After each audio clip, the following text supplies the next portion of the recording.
Barreiro y voy a ofreceros una conferencia titulada El modelado de alimentos como herramienta de reflexión. Esta conferencia surge ante una solicitud del investigador del INTA López Camelo y de Eva Cristina Correa.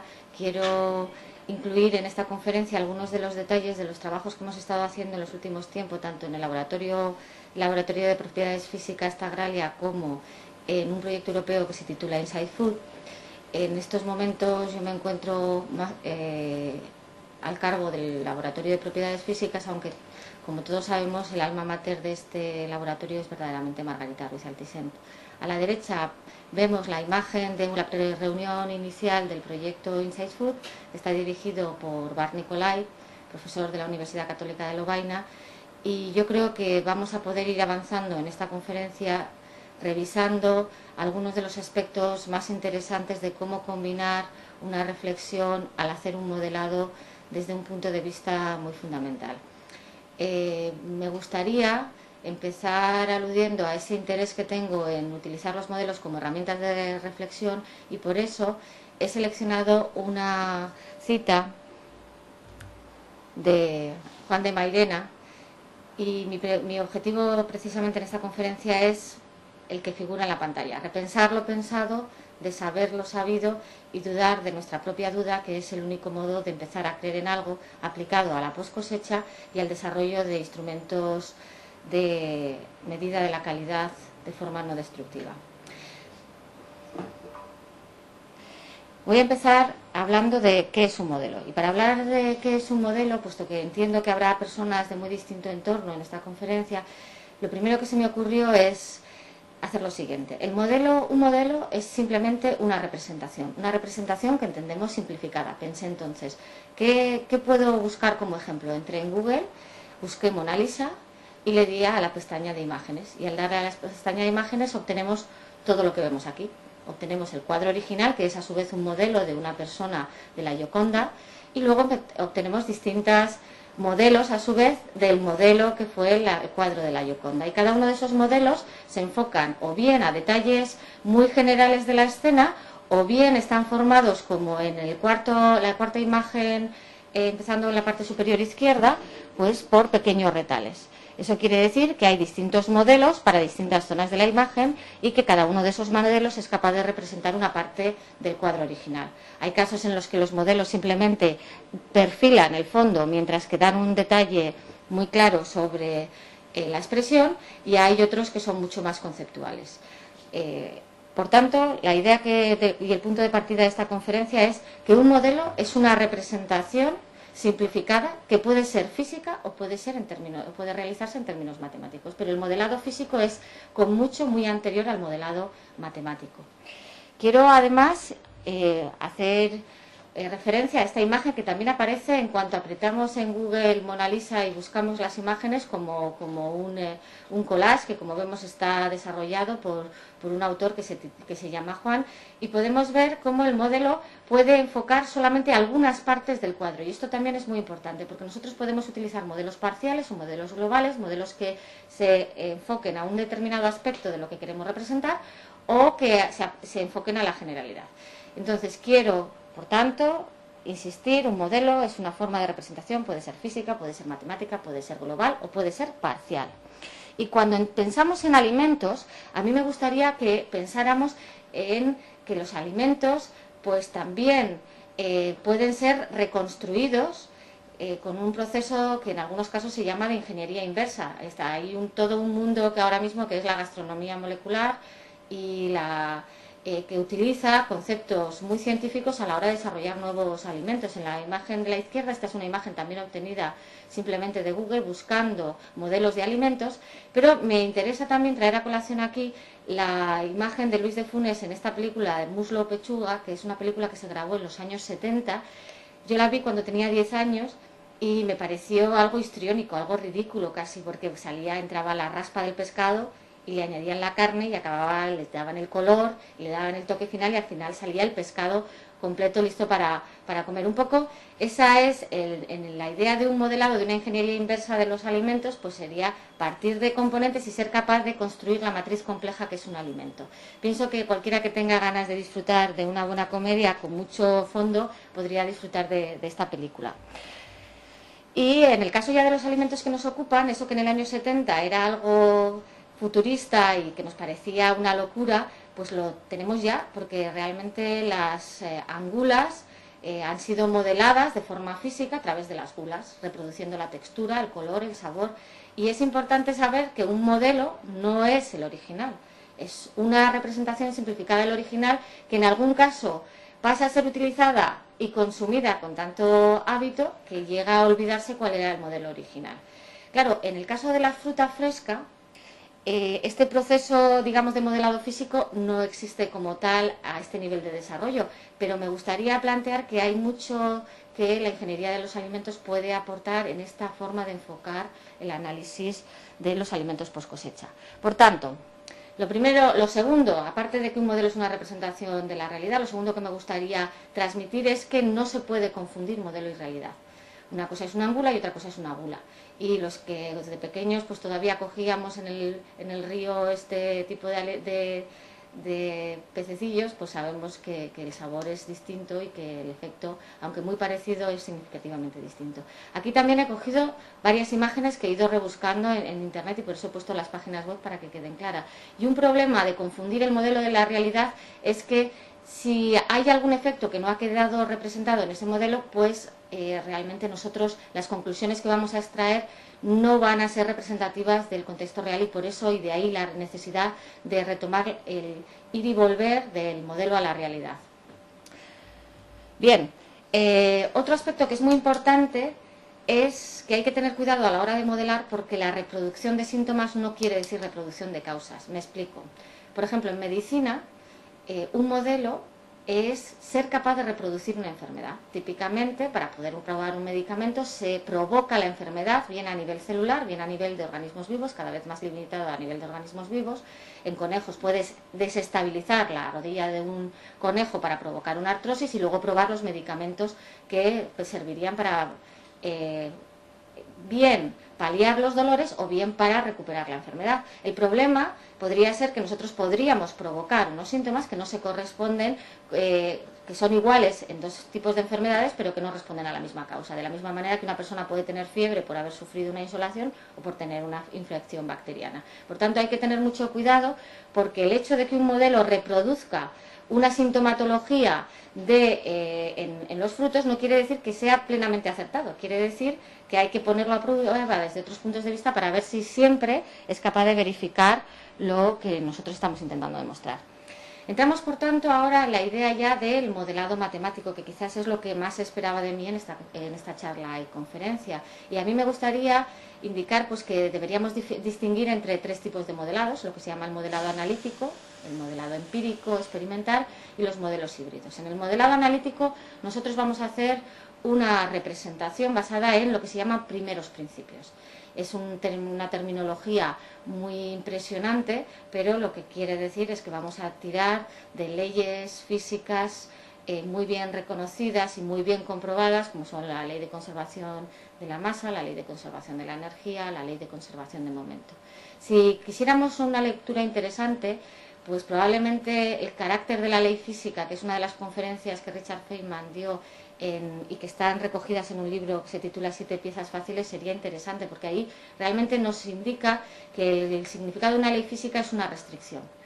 Quiere decirse que no estamos obligando a un sistema que haga una determinada cosa, sino que es un límite en la variabilidad de ese fenómeno y, por tanto, la conservación de la masa lo que nos impone es que la masa no puede desaparecer y que ha tenido que transformarse de unas sustancias en otras.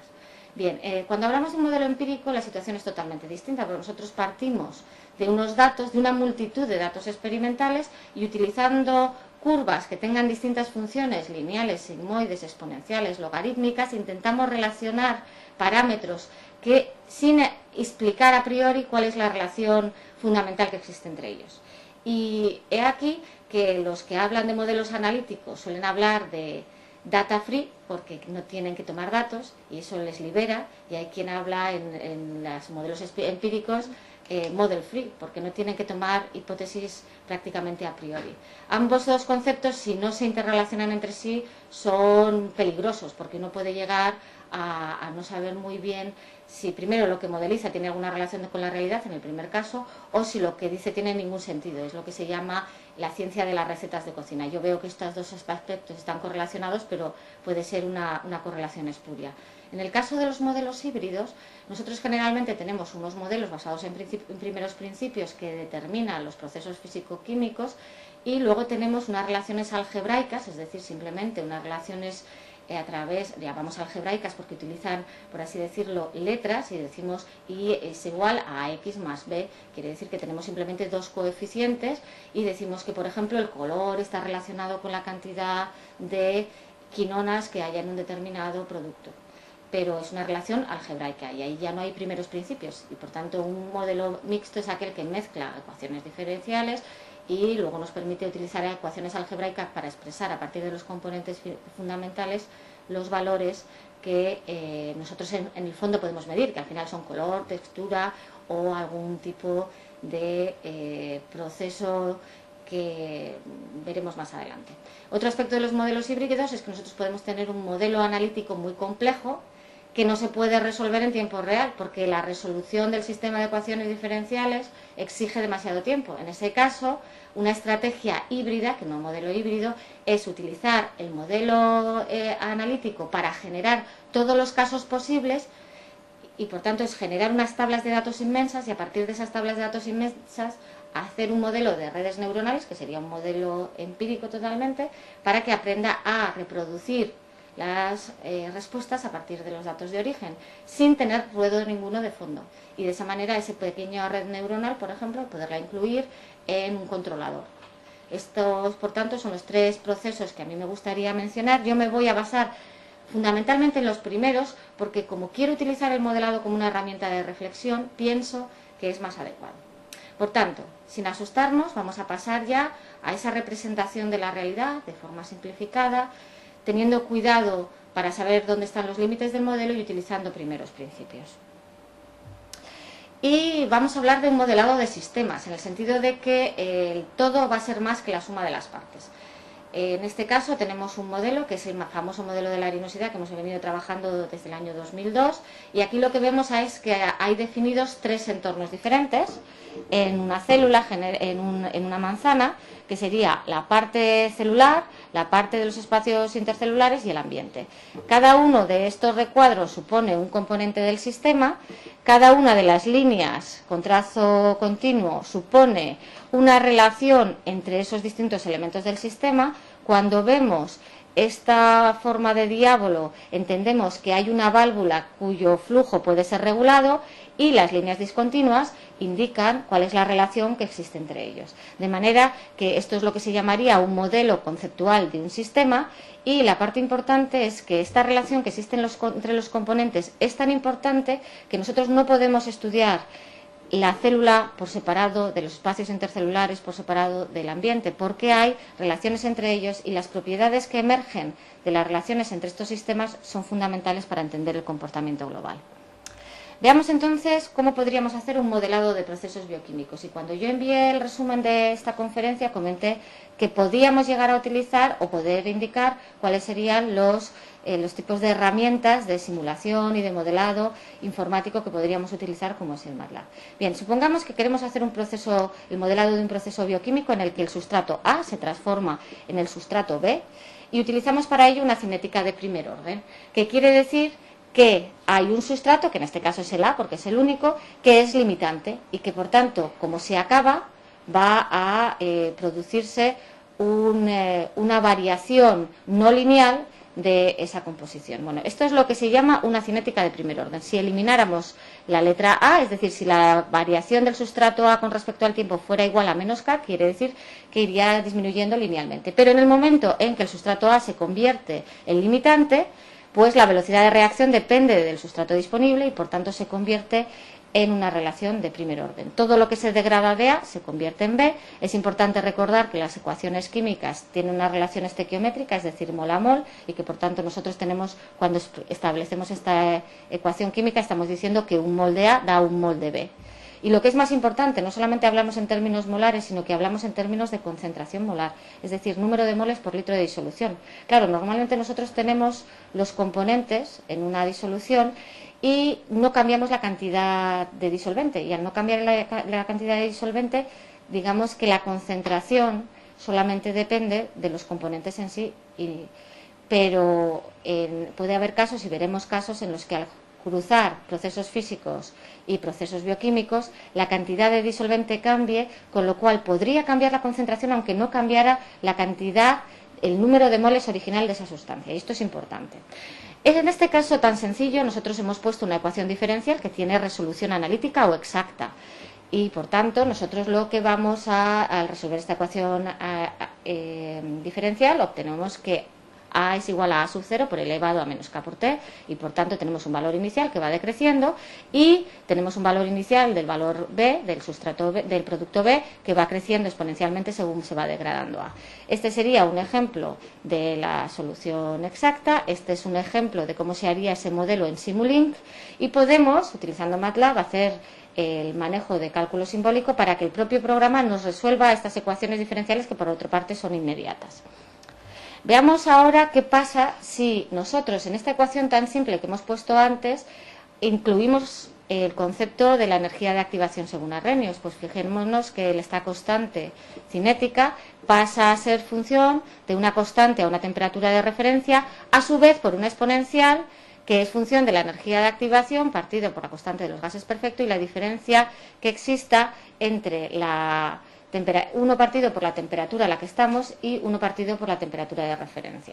Entonces, lo que vemos aquí, bueno, he utilizado una referencia muy antigua de Bert Ferlinden de la Universidad Católica de Lovaina por cariño, porque he trabajado mucho con él, y aunque este es el caso de la degradación de almidón en patata para producir un gel, una gelificación, y por tanto estamos usando esas temperaturas que serían impropias de cualquier producto como una manzana, pues pienso que era interesante. En cualquier caso, lo que quiero reflejar aquí es que nosotros podemos representar incluso una situación en la que no se degrada el producto a una situación en la que se va degradando, en este caso el almidón, para producirse una situación de gelificación. Simplemente con una ecuación de este tipo, un producto que se degrada y otro que se genera, y una relación dependiente de la temperatura.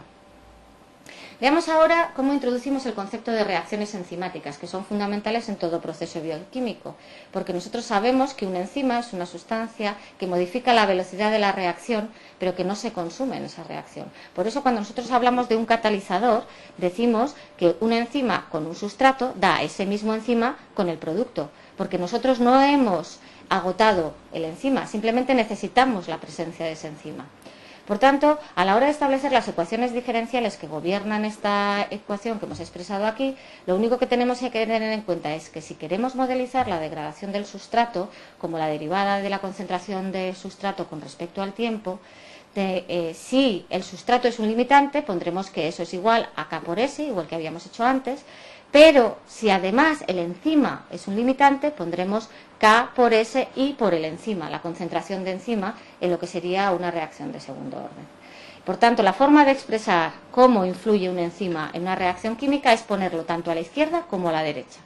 En un proceso autocatalítico, lo que va a ocurrir es que vamos a producir más todavía, y en cada reacción vamos a producir y a multiplicar la cantidad de uno de los elementos o sustratos de esa reacción. En este caso tenemos membranas y radicales libres. Las membranas se degradan por la presencia de radicales libres y esa degradación provoca a su vez más radicales libres, con lo cual esta reacción se va multiplicando en lo que sería, según los griegos, un círculo vicioso, porque cada vez eso se va multiplicando y va intensificándose, que es lo que pasa en cualquier proceso climatérico de los frutos.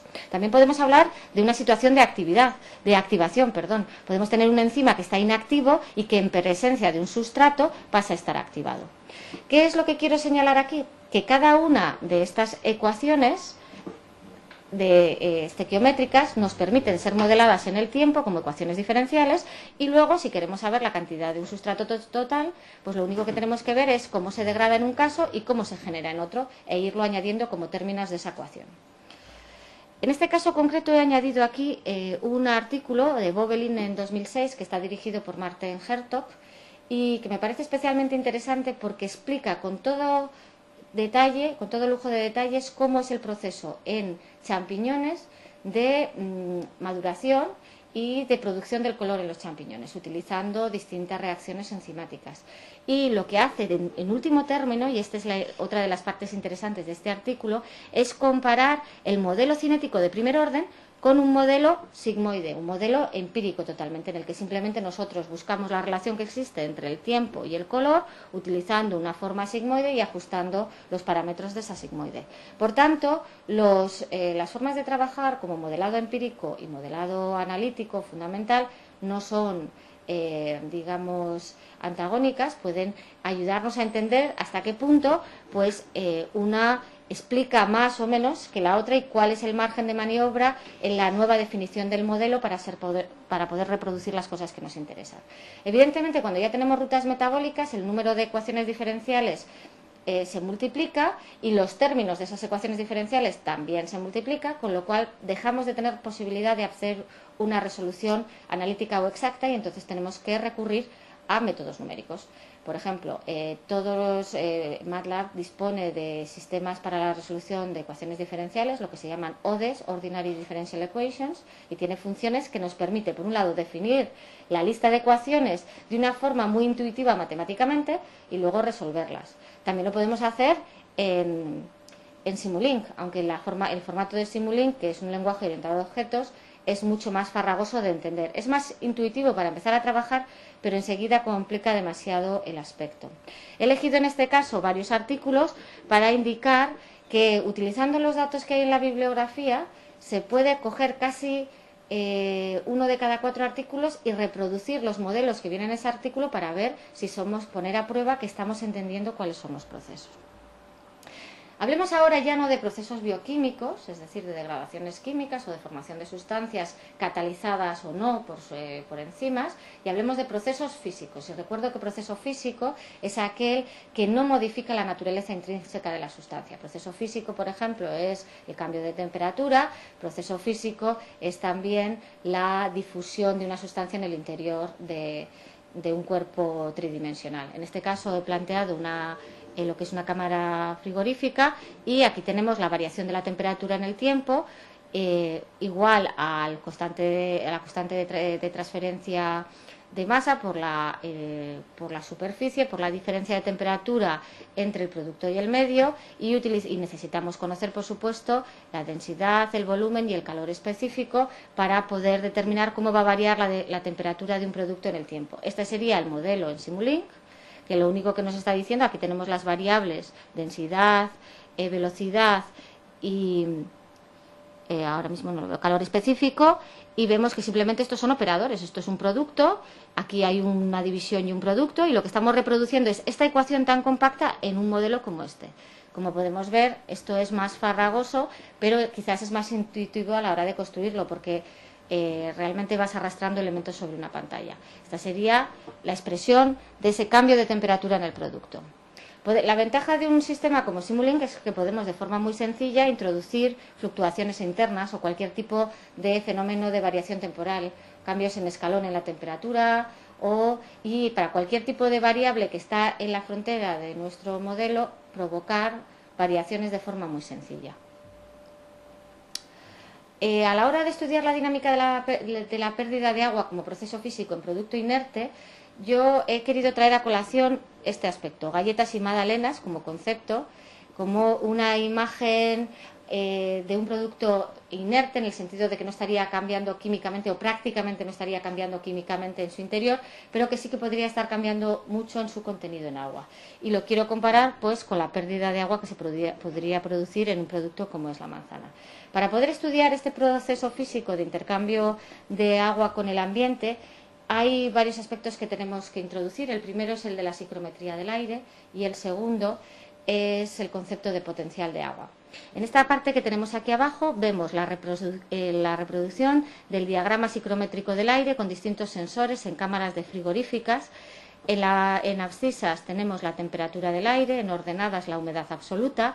La línea curva exponencial que vemos al término es la presión de saturación de vapor, que es una ecuación empírica determinada en 1931 y que se publica sistemáticamente en casi todos los entornos de los libros de texto, pero que ASABE lo tiene publicada y revisada sistemáticamente, pues, como digo, desde el año 1931. Lo importante que cuando nosotros calentamos el aire pasamos de tener unas humedades relativas que pueden ser muy altas, porque cuando tenemos una presión de vapor igual a la presión de saturación tenemos una humedad relativa del 100%, es decir, el aire no admite más agua, y cuando calentamos aumenta la temperatura sin aumentar la humedad absoluta del aire, pero baja mucho la humedad relativa.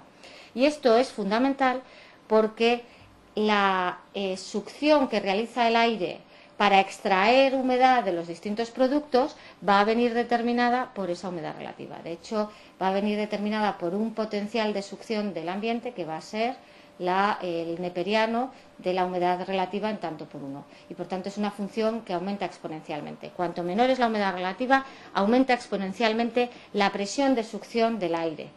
Es interesante porque nosotros cuando vamos a establecer cuál es la pérdida de agua en un producto, vamos a establecer que eso va a ser igual a un coeficiente de transferencia de masa por una superficie a través de la cual se produce esa transferencia, multiplicado por la diferencia del potencial de agua del fruto o de las distintas sustancias con respecto al del ambiente. ¿Cómo determinamos el potencial del agua de un fruto? Bueno, pues el concepto de potencial de agua, que una vez más viene a representar la capacidad de succionar o de retener ese agua, se cifra básicamente en tres términos: el potencial matricial, el potencial osmótico y el potencial gravitacional. Como en una manzana las diferencias de distancia son muy pequeñas, el gravitacional no tiene importancia, porque el potencial gravitacional es muy importante cuando estamos absorbiendo agua desde las raíces y enviándola a las hojas que están a varios metros de altura.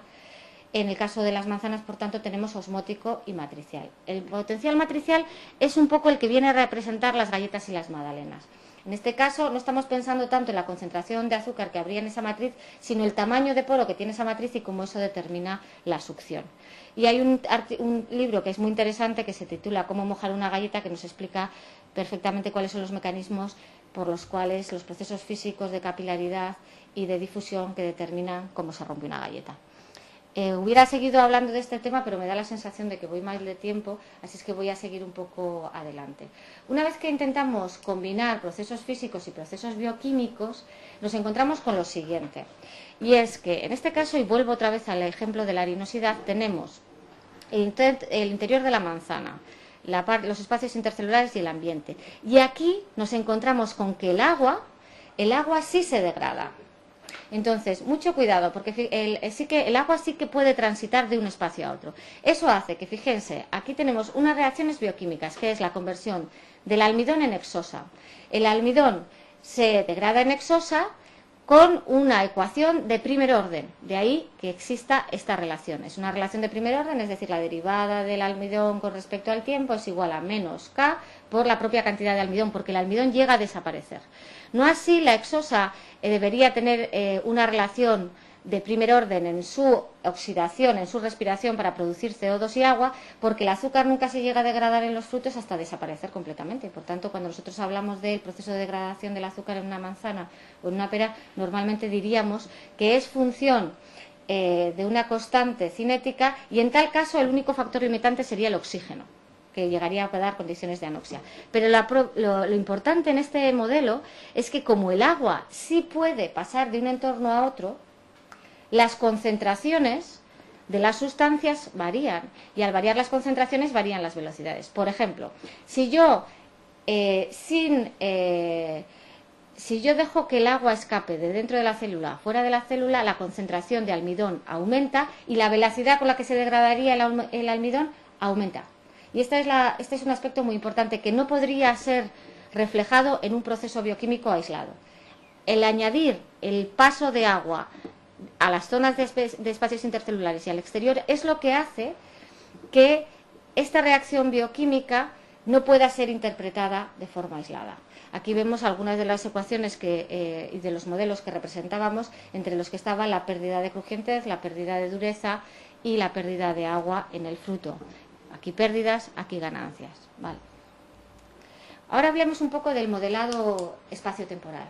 ¿Cuál es la diferencia fundamental? Yo hasta ahora he estado hablando de que la variación de una cantidad o de un elemento con respecto al tiempo. Y siempre he hablado de derivada de A con respecto a T, o derivada de B con respecto a T, o derivada del contenido de agua con respecto a T. Y siempre había una sola variable, que era el tiempo, con respecto a aquellos elementos que yo quería modelar. Cuando tenemos una relación espacio-temporal, quiere decir que tendríamos las ecuaciones definidas en derivadas parciales. Y para resolver y poder solucionar este problema, nosotros lo que vamos a hacer normalmente es hacer un mallado o una división en pequeños elementos del sistema, y para cada elemento del sistema aplicar las ecuaciones diferenciales ordinarias. Esto es fundamental a la hora de estudiar las difusiones de gases, que son fundamentales en la calidad y en la conservación de frutas y hortalizas. Para poder estudiar un poco la difusión de gases, me gustaría traer a colación esta imagen, porque hay muchas cosas que sí sabemos a la hora de estudiar la difusión de gases que quizás no nos hemos parado a pensar. Y por eso he traído a colación esta imagen que salió el otro día, y la idea de que es mejor tener una mente bien ordenada que una mente demasiado ocupada. Fijémonos en las manzanas que flotan, las peras que se hunden. Esto quiere decir que si consideramos que los dos jugos de estos tipos de frutas tienen en torno a entre un 11 y un 13% de azúcares, la densidad del líquido es siempre superior a la del agua. Sin embargo, las manzanas flotan y las peras se hunden. Eso quiere decir que la cantidad de huecos que tienen las manzanas es mucho mayor que la cantidad de huecos que tienen las peras. Y eso hace que el tejido de la manzana sea muy distinto que el de la pera. ¿Cómo podemos comprobarlo? Sacando un sacabocados, con un sacabocados, un cilindro del tejido, y pesando un cilindro de volumen conocido. Si cogemos un cilindro de 2 centímetros cúbicos, el peso de un cilindro de 2 centímetros cúbicos en el tejido de pera será de más de 2 gramos, por eso se hunde, y en el caso de la manzana será menos de 2 gramos y por eso flota. Y esto es importante porque necesitamos entender cómo se mueven los gases en el interior del producto. Pero lo que yo quiero significar es que hay muchos aspectos que nosotros podemos racionalizar antes de empezar a aplicar métodos o modelos matemáticos complejos.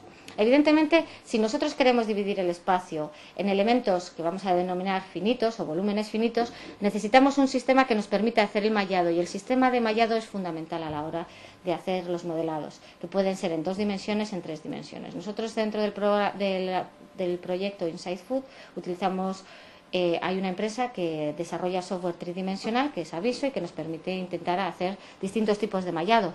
Pero es muy importante saber el mallado a qué nivel lo vamos a hacer, si lo vamos a hacer a nivel de todo el fruto, si lo vamos a hacer a nivel de células, o si lo vamos a hacer incluso a nivel de la microestructura. Esto sería a nivel macroscópico, mesoscópico o microscópico. A este nivel estamos a nivel de nanómetros. Aquí estaríamos a nivel de micrómetros y aquí estaríamos a nivel de milímetros. Claramente nosotros no podemos hacer modelos que utilicen nanoelementos para reproducir una cámara frigorífica, porque necesitaríamos trillones de elementos y los modelos de computación se volverían imposibles. Entonces, ¿cuál es la solución a esto? La solución es intentar utilizar modelos de los tejidos para intentar entender cuáles son las propiedades que llamamos efectivas o aparentes a nivel macroscópico. Me explico. Cuando nosotros tenemos un tejido de una pera, normalmente nosotros hemos hablado de la difusión de gases en el interior de la pera a través de la ley de Fick, y nosotros lo que hemos hablado normalmente es de una propiedad de difusividad efectiva en el tejido de la pera o en el tejido de la manzana, y para distintos gases. En las peras, concretamente, como hay menos poro, hay más problemas de oxidación de anoxia en el interior cuando usamos cámaras de atmósfera controlada y llegan a producirse el pardeamiento. Pero además hay estudios que se han realizado que demuestran que la difusión del oxígeno el coeficiente de difusión efectiva del oxígeno es menor que el del CO2 en el tejido de la pera, y eso hace que, puestos en una condición en la que haya bajo oxígeno y bajo CO2, a pesar de todo, el CO2 penetraría mejor hasta el corazón de la pera que el del oxígeno. Y aquí es donde entra el sentido común, porque es posible que el oxígeno se difunda a una velocidad más lenta en un tejido que el CO2. La respuesta que cualquier estudiante de bachillerato nos diría es: si el oxígeno es más pequeño como molécula, son dos átomos de oxígeno. El CO2 son dos de oxígeno y uno de carbono. Es una molécula más gorda. ¿Cómo una persona que está, una molécula que es más gorda va a transitar con más facilidad a través de unos conductos estrechos? Bueno, pues la respuesta solo se puede obtener cuando se hace una modelización a nivel de microescala. A nivel de modelizar exactamente no solamente las células y los espacios intercelulares, sino también las membranas y las paredes celulares. Y ahí lo que se ha visto, hay algunos de los... Bueno, antes de entrar en ese tema que iba a comentar, simplemente indicar que claramente uno de los aspectos más importantes que nos vamos a encontrar es establecer cuál es el elemento de volumen representativo con el que hay que trabajar para definir las propiedades aparentes de difusividad. Claro, en una manzana, por ejemplo, sabemos que las células son distintas y están puestas en distinta localización en distintas zonas del fruto. Entonces, obtener un volumen representativo no es algo trivial y es algo que puede ser complicado. Y deberíamos obtener las propiedades aparentes para cada tipo de tejido sabiendo cómo se distribuye en el fruto. Pero vamos al apartado que habíamos dicho. Aquí tenemos células de manzana, espacios intercelulares. Esta es una imagen de microscopía. Vemos que como hay un corte, hay células que están por detrás, células que están por delante, y aquí vemos incluso los gránulos de almidón. Esta es una foto obtenida por Mary Parker del Instituto de Investigación de Alimentos este verano, cuando estuve trabajando allí con ellos, y realmente lo que esto nos va a permitir ver es que aquí tenemos una imagen de cómo son los huecos intercelulares, pero no sabemos cómo están conectados entre sí. Y un aspecto que es importante es, a la hora de determinar esas propiedades aparentes, es que a lo mejor la difusividad, y además se ha demostrado en uno de los últimos trabajos que se ha publicado en 2010, que por ejemplo la razón por la que la difusividad del oxígeno es más lenta que la del CO2 se debe a que el CO2 no solamente se mueve por los espacios intercelulares, sino que además se mueve a través del citoplasma porque tiene buena solubilidad en agua. Voy a presentar aquí simplemente una imagen de cómo podemos conocer la estructura de los frutos utilizando distintas tecnologías. En este caso vamos a ver cómo se han reconstruido los volúmenes de espacios intercelulares utilizando una tomografía de rayos X de alta resolución. Y lo que voy a hacer ahora es simplemente ponerles la imagen para que puedan ver cómo a partir de la reconstrucción de esos espacios intercelulares, nosotros utilizando un software de recreación podemos ver cómo es el movimiento a través de una manzana y podemos ver cómo desde la parte exterior hasta la parte del corazón hay poros que están completamente interconectados, y esa es la razón de que el aire pueda pasar desde el exterior de la manzana hasta completamente el interior.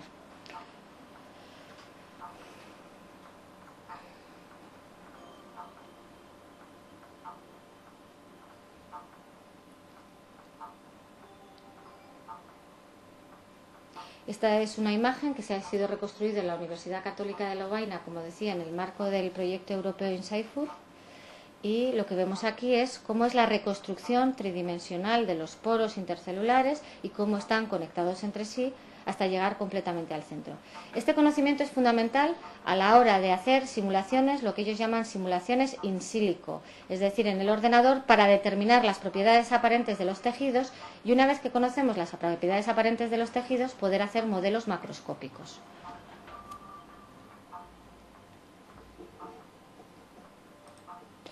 Uy, a ver, ¿dónde estoy? Aquí. Bien. En el modelado, por tanto, de la difusión de gases, podemos utilizar modelos macroscópicos que utilizan las propiedades efectivas que hemos detectado o que hemos recreado utilizando modelos microscópicos. Y, por tanto, el modelado tridimensional es fundamental para reconstruir el tejido, conocer sus propiedades a nivel más pequeño, incluso de células, y a partir de modelos que llaman in silico, que reproducen en un ordenador el tránsito de gases, poder definir las propiedades de difusividad efectiva para hacer modelos macroscópicos. Hay otra gente que una vez que tiene definidas esos modelos microscópicos incluso los construye físicamente, como Michael Delvich en la Universidad de California, que ha incluso reproducido los tricomas en el exterior de los frutos para ver cómo se adhieren las bacterias y entender cuál es el proceso de infección. Voy a hacer simplemente una referencia a este artículo del 2011, que es el que explica con detalle cómo se obtienen los los valores efectivos de distintos tipos de tejidos para poderlos utilizar luego en modelos macroscópicos. Y no quiero dejar de mencionar la segunda parte, pero mucho más escueta, de esta conferencia, que hace referencia no solo a cómo podemos modelizar la calidad, sino cómo podemos desarrollar nuevos aparatos de medida no destructiva. Aquí tenemos la resonancia magnética nuclear, que yo quiero presentar como una técnica multiescala, multicomponente. Quiere decir que vamos a poder ver la estructura de los alimentos en distintos niveles de tamaño, pero además vamos a poder ver distinta composición física. Aquí tenemos un imán en el que hay metida una cinta transportadora y que puede trasegar producto entero. Aquí tenemos este imán tiene 200 MHz, aquí tenemos un imán vertical de 500 MHz que puede admitir hasta pequeños tubos de ensayo donde hay partículas de tejido, y este que tenemos aquí es un elemento que se denomina Magic Angle Spinning, que es un elemento que nos permite hacer rotar a gran velocidad un producto entero, de manera que sea más fácil resolver la espectroscopía de resonancia que vamos a mencionar ahora. De manera que nosotros tenemos en resonancia tres cosas que podemos hacer. Por un lado, espectroscopía, que quiere decir que nosotros podemos, lo que hacemos en resonancia magnética nuclear es utilizar y meter productos que tengan protones, como en la naturaleza casi todo tiene agua, los protones se orientan en relación al campo magnético, procesan a una velocidad que depende de la intensidad del campo magnético y en función del entorno químico la velocidad de precisión cambia. Si yo aplico un pulso de radiofrecuencia y obtengo la señal de decaimiento, lo que se llama el Fast Induced Decay, puedo determinar cuál es la variación en partes por millón del efecto de ese entorno químico. Si es producto sólido, la resolución de los espectros es mala, salvo que utilicemos el Magic Angle Spinning, pero siempre podemos distinguir, por ejemplo, agua y aceite. En el caso de la relaxometría, nosotros vamos a intentar ver cuál es el entorno físico de los protones y hasta qué punto son móviles o no. Es decir, vamos a ver si el agua está en unos espacios intercelulares, si es fácilmente móvil, o si está introducida en una pared celular, con lo cual es un agua muy inmóvil. Una vez más, lo que hacemos es aplicar un pulso de radiofrecuencia, de manera que los protones van a volver en ese ritmo de precesión al valor original, pero lo que vamos a aplicar es primero un pulso de 90, luego un pulso de 180, por ejemplo, si es una secuencia CPMG, y vamos a seguir reproduciendo esos pulsos de 180 de tal manera que los protones que habían estado desenfocados se reenfocan y en un momento dado obtenemos un eco. Y el análisis de esos ecos nos permite saber cuáles son las propiedades de movilidad del agua. Y el tercer aspecto, que es muy interesante, es que yo puedo provocar físicamente una variación de intensidad de campo magnético, y como sé que la velocidad de precesión depende de la intensidad de campo magnético, yo puedo aplicar un artefacto numérico para saber dónde están colocados físicamente esos protones y obtener lo que se llaman tomografías de resonancia magnética, imágenes de resonancia magnética, que son en realidad tomografías no destructivas, es decir, vemos el interior sin cortar. ¿Cómo se usa la información de la resonancia magnética y no se muere en el intento? Pues lo único que tenemos que hacer es saber muy bien qué es lo que estamos manejando. Cuando nosotros hablamos de resonancia magnética nuclear, lo que hacemos siempre es tener unos protones que están en precesión, aplicar un pulso o varios de radiofrecuencia y obtener el momento de retorno, de recuperación de esos protones. Bueno, pues ese momento es una función que, como vemos, son distintas exponenciales, unas exponenciales que son siempre decrecientes, como vemos aquí, o unas exponenciales que tienen aquí la letra i, que quiere decir el número imaginario, y que por tanto, como estudiábamos cuando estudiábamos matemáticas, se ha elevado a i por algo, es en realidad coseno de ese algo, coseno de teta, más i seno de teta. Quiere decirse que allí donde haya i's imaginarias, quiere decir que ahí hay relaciones de senos y cosenos, y por tanto la forma de intentar de convolucionar esta información será con una transformada de Fourier, mientras que cuando tengamos una exponencial decreciente lo aplicaremos y ajustaremos a una exponencial o a una familia de exponenciales mediante una transformada de Laplace. Normalmente nosotros podemos llegar a obtener todos estos términos de forma conjunta.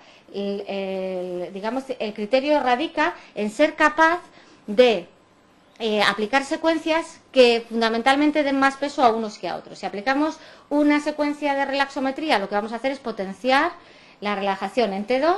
Si obtenemos aplicamos una secuencia de espectroscopía, lo que queremos ver es las diferencias en la velocidad de precesión de los protones debidas al entorno químico. Si queremos hacer imagen, aplicamos un gradiente físico de variación del campo magnético. Si queremos conocer la microestructura de los alimentos, lo que haremos será aplicar un pulso en una dirección y luego en el sentido contrario para provocar que la alteración del campo magnético que provoque en los espacios se vea reflejado en la forma en que los protones vuelven a su entorno, e incluso podemos encontrarnos con este término que tiene aquí una V, que hace referencia a la velocidad que tendría un fluido en el interior, y que esto se utiliza muchísimo en geología para ver si en una matriz basáltica hay un fluido que está pasando a una determinada velocidad, para ver si encontramos agua, por ejemplo, en espacios en el subsuelo.